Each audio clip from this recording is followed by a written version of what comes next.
Dengue পরিস্থিতির খবর জানাতে শরীয়তপুর থেকে সহকর্মী নুরুল আমিন রবিন আমাদের সাথে যুক্ত হয়েছেন। রবিন, শুধু শরীয়তপুর নয়, সারা বাংলাদেশেই ডেঙ্গু চোখ রাঙাচ্ছে।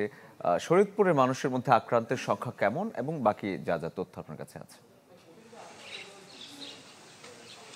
শরীফ, ডেঙ্গু পরিস্থিতি কিন্তু শরীয়তপুরে গত জুলাইয়ের তুলনায় খানিকটা অবনতি হচ্ছে, কারণ জুলাইয়ের দিকে আক্রান্তের যে হার ছিল সেটি আমরা যেটি স্বাস্থ্য বিভাগের তথ্য অনুযায়ী যেটি দেখেছি, প্রতিদিন গড়ে 4 থেকে 6 জন পর্যন্ত আক্রান্ত হতো। কিন্তু এই আগস্টের এসে কিন্তু এই সংখ্যাটা খানিকটা বৃদ্ধি পেয়েছে এবং স্বাস্থ্য বিভাগের তথ্য থেকে আমরা যেটি আজকে দেখতে পাচ্ছি যে এ পর্যন্ত গত 24 ঘন্টায় 8 জন নতুন করে ডেঙ্গু রোগী শরীয়তপুরের বিভিন্ন হাসপাতালে চিকিৎসা নিচ্ছেন এবং এই 24 ঘন্টায় আবার কিন্তু 13 জন রোগী সুস্থ হয়ে বাড়ি ফিরেছেন।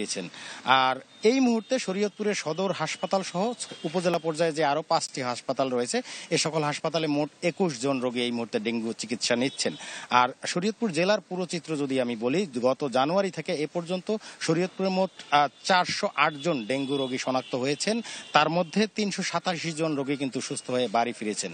তো চিকিৎসকরা যেটি বলছেন যে মূলত ডেঙ্গু রোগ প্রতিহতর চেয়ে মানে সচেতনতা বৃদ্ধি করতে হবে, প্রতিরোধ করতে হবে। সেই ক্ষেত্রে মানুষকে সচেতন হতে হবে। বাড়ির আশপাশের আঙিনা এবং জলাবদ্ধতায় যে সমস্ত এলাকায় পানি জমে থাকে সেগুলিকে পরিষ্কার পরিচ্ছন্ন রাখতে হবে। আর হাসপাতালের চিত্র যদি আমি আপনাকে বলি, যে হাসপাতালে কিন্তু ডেঙ্গু রোগী যারাই রয়েছেন তাদের মধ্যে সচেতনতার কিছুটা ঘাটতি আমরা লক্ষ্য করেছি। যেমন আমি এই মুহূর্তে রয়েছি শরীয়তপুর জেলা সদর হাসপাতালে। এই হাসপাতালে এই মুহূর্তে 2 জন ডেঙ্গু রোগী চিকিৎসা নিচ্ছেন। তার মধ্যে একজনকে আমরা দেখেছি যিনি মশারি ব্যবহার করছেন, অপর রোগী যিনি রয়েছেন তিনি কিন্তু মশারি ব্যবহার করছেন না, যার কারণে আশেপাশে যে সকল অন্য রোগে আক্রান্ত রোগীরা রয়েছেন তারাও কিছুটা আতঙ্কে রয়েছেন।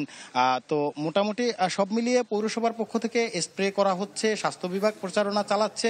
এই ছিল আমার কাছে শরীয়তপুর থেকে ডেঙ্গু পরিস্থিতির সবশেষ তথ্য।